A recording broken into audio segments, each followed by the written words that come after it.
여러분 이제 19절 보십시오. 이런 능력을 통해서, 이 기적을 통해서 말이죠. 이 기적을 통해서 성령께서는 이제 그 사람들의 눈을 떠서 관심을 집중시켜서 바로 복음의 가장 중심이신 예수를 믿도록 지금 그들을 도와주는 것입니다. 그때 뭐라고 했는가 보십시다. 18절, 19절 보십시다. 17절부터. 형제들아, 너희가 알지 못하여서 그리하였으며 너희 관원들도 그리한 줄 아노라.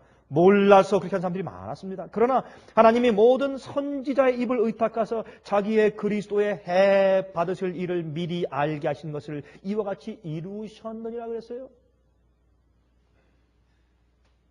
그러므로 너희가 제일 먼저 어떻게 하고? 회개하고. 제일 먼저 회개 경험이 있어야 합니다. 회개는 죄로부터 내가 저지른 죄에 대해서 슬퍼하면서 그 죄에서 돌이키는 것입니다. 그 죄는 하나님의 마음을 아프게 하고 주님의 계명을 어기는 것이기 때문에 그 죄를 지은 자체에 대해서 후회하는 마음을 가지고 슬퍼하면서 돌이키는 것이 회개입니다. 죄에서 돌이켜서 회개한 다음에 그다음에 너희가 회개하고 돌이켜. 그러므로 우리가 죄를 회개하고 슬퍼하는 거듭남의 경험을 한 다음에 죄에서 돌이켜서 다른 의로운 생애로 가는 것입니다. 그것은 성화입니다. 이것은 회개의 경험과 칭의와 또 돌이켜서 가는 성화, 깨끗한 거룩한 생애를 사는 성화와 그 다음에 너희 죄 없이함을 입으라. 이 죄 없이함을 입으라는 것은 영어로 Your sin may be blotted out. 너의 죄가 도말하게 될 것이다. 도말되게 될 것이다. 그런 뜻이었습니다. 다시 말해서 죄가 완전히 지워지는 것입니다. 죄는 언제 지워집니까? 우리가 그 죄를 다시 반복하지 않게 될 때, 그 죄를 다시 또 기록할 필요가 없어질 때 그 죄의 기록을 영원히 지워버릴 수가 있는 것입니다. 죄를 지우는 겁니다. 죄를 지워요. 죄의 기록을. 근데 우리가 그 죄를 또 짓고 용서해주면 또 짓고 용서해주면 또 짓고 또 짓고 계속하면 그 죄를 썼다가 지웠다가 이렇게 할 수가 없는 것입니다. 그래서 죄를 영원히 지우기 위해선 그 죄를 짓는 그 일이 우리 마음과 생활에서 중단되어야 합니다. 중지될 때 그 죄를 지울 수 있는 것입니다. 그래서 우리 죄가 정말 우리 생활 가운데서 그칠 수 있는 날, 그때 주님께서 어떤 일을 하시는가 보세요. 이같이 하면 유쾌하게 되는 날이 주 앞으로부터 이를 것이요. 여러분, 유쾌하게 된 날이 무엇인가 하면, 여러분 이것을 여러 사람들이 해석을 하지만 가장 합당한 해석은, 유쾌하게 되는 날은, 여러분 여기 보면 오순절날 성령 받은 경험이 일종의 유쾌하게 되는 경험이었습니다. 그들이 온전히 회개했을 때, 마음이 정결히 되었을 때 성령이 그 마음 가운데 들어와서 정말 완전히 새롭게 되는 경험이었습니다. 이것이 the time of refreshing이라고 영어에 표현했습니다. time of refreshing. 새롭게 되는 시간. 다시 말해서 우리 인간이 원래 하나님께서 우리 인간을 창조하신 그 목적대로 완전히 쇄신되는 경험입니다. 그 마음과 영적인 경험이 속사람이. 그때 느낌이 성령이 임하는 것입니다. 그때 그 준비된 교회 그 개인들에게 새롭게 되는 날인 느낌이 성령의 능력이 임하는 것입니다. 그것이 원래 인간이 이 땅에 태어날 때 우리가 태어나고 창조된 본래 목적입니다. 우리 속에 그런 성령의 충만함이 있는 것입니다. 원래 하나님께서 인간을 창조했을 때 인간 속에는 하나님의 성령이 충만해서 주님의 임재가 항상 그 속에 거했습니다. 그래서 그들은 빛의 옷을 입고 있었습니다. 그렇죠? 우리들은 살아있는 성전이었습니다. 주님의 임재가, 성령의 임재가 항상 인간 속에 있었습니다. 이런 경험이 다시 반복되는 것입니다. 그래서 유쾌하게 되는 날, 다시 말해서 새롭게 되는 그 시간이 우리에게 주 앞으로부터 이르러 온다고 설명을 하고 있습니다. 제일 먼저 우리가 회개하고 돌이켜서 거룩한 생활을 살고 그 다음에 죄에 대한 기록을 하늘책에서 영원히 지워버릴 수 있는 그런 날이 될 때, 그때 우리에게 진짜 성령의 능력이 다시 이 교회에 임하는 것입니다. 여러분 로마서 11장 보실래요? 로마서 11장 25절부터 27절. 로마서 11장 25절부터 27절 보십시다. 여기 이런 말씀이 있어요. 흥미있어요. 여기 지금 우리가 회개하고 돌이켜서 죄 없이 함을 받을 때 하늘에서부터 이제 유쾌하게 되는 새롭게 하는 그런 때가 이르죠. 그런 경험이 이룹니다. 여기에 보면 이제 이렇게 말씀되어 있어요. 로마서 11장 25절부터 형제들아 너희가 스스로 지혜 있다 함을 면기 위하여 이 비밀을 너희가 모르기를 내가 원치 아니하노니 이 비밀은 이방인의 충만한 수가 들어오기까지 이스라엘의 더러는 완악하게 된 것이라. 그리하여 온 이스라엘이 구원을 얻으리라. 다시 말해서 이방인들이 들어오고 남은 유대인들이 합쳐서 온 이스라엘이 구원을 받습니다. 영적인 이스라엘이에요. 기록된 바 구원자가 시온에서 오사 야곱에게서 경건치 않은 것을 돌이키시겠고 내가 저희 죄를 없이 할 때에 저에게 이루어질 내 무엇이 내 언약이 이것이라 함과 같으니라. 다시 말해서 이 말은 뭐냐면 정말 주님의 백성 남은 교회 속에서 주님께서 죄를 없애버리는 그런 경험이 생길 때 주님의 언약이 이루어져요. 그 언약이 뭡니까? 예? 온전한 이방인들 가운데 있는 나의 백성 하는 주의 백성들과 남아있는 주의 교회 안에 있는 주님의 참 백성들이 합쳐져서 온 이스라엘이 구원받게 됩니다. 그것이 주님께서 그 교회 속에서 죄를 없이 할 때 생기는 새로운 리프레싱 경험이에요.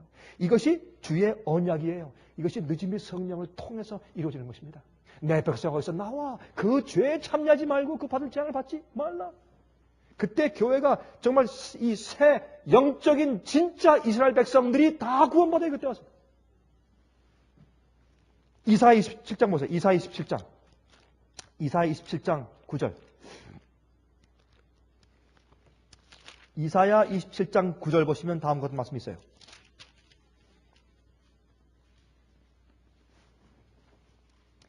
야곱의 불의가 속함을 얻으며 그 죄를 어떻게 해요?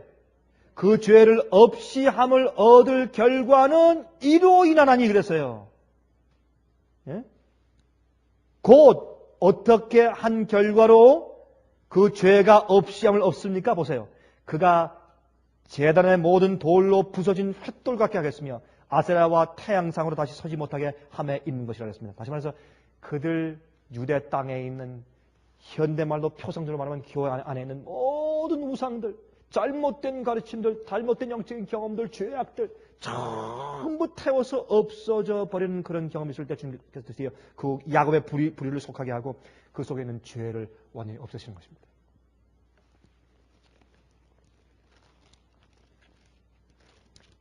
돌아갑시다. 사도행전 3장. 사도행전 3장의 그 뒤에 보시면 19절에 이렇게 말씀하신 다음에 20절에 또 주께서 너희를 위하여 예정하신 그리스도 곧 예수를 보내시니 그랬어요.